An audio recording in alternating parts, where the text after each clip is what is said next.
আমরা মহাসড়কে যেমন আমরা গরুর হাট বসতে দেব না, এবং একই সাথে হচ্ছে কোনো অস্থায়ী গরুর বাজারের মাধ্যমে মূল যে গরুর বাজার তারা যাতে ক্ষতিগ্রস্ত না হয় এদিকেও খেয়াল রাখবো।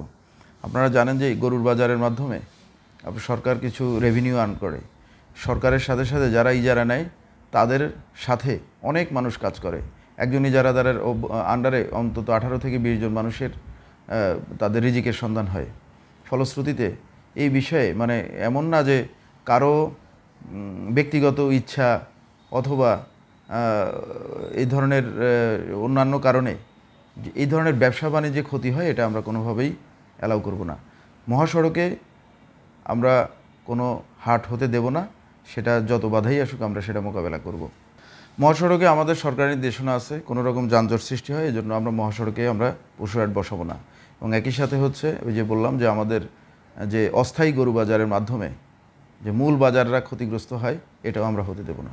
এছাড়াও কিন্তু বিভিন্ন স্থানে ওই যে জাল নোটের বিষয়ে, সেটার জন্য আমরা সোনালী ব্যাংকের সাথে কথা বলেছি।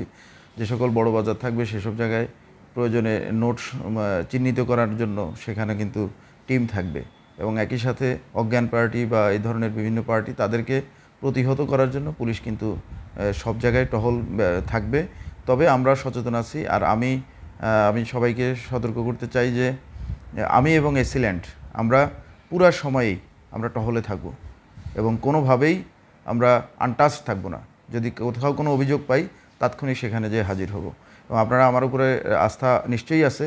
আমরা কোনো বিষয়ই আমরা মানে এমন না যে আমরা এখতিয়ারের বাইরে রাখব।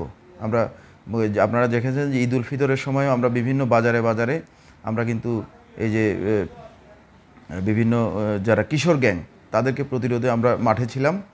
এবারের সময়ও আমরা বিশেষ করে এই ধরনের যারা অপরাধী তাদেরকে প্রতিরোধে আমরা মাঠে থাকব।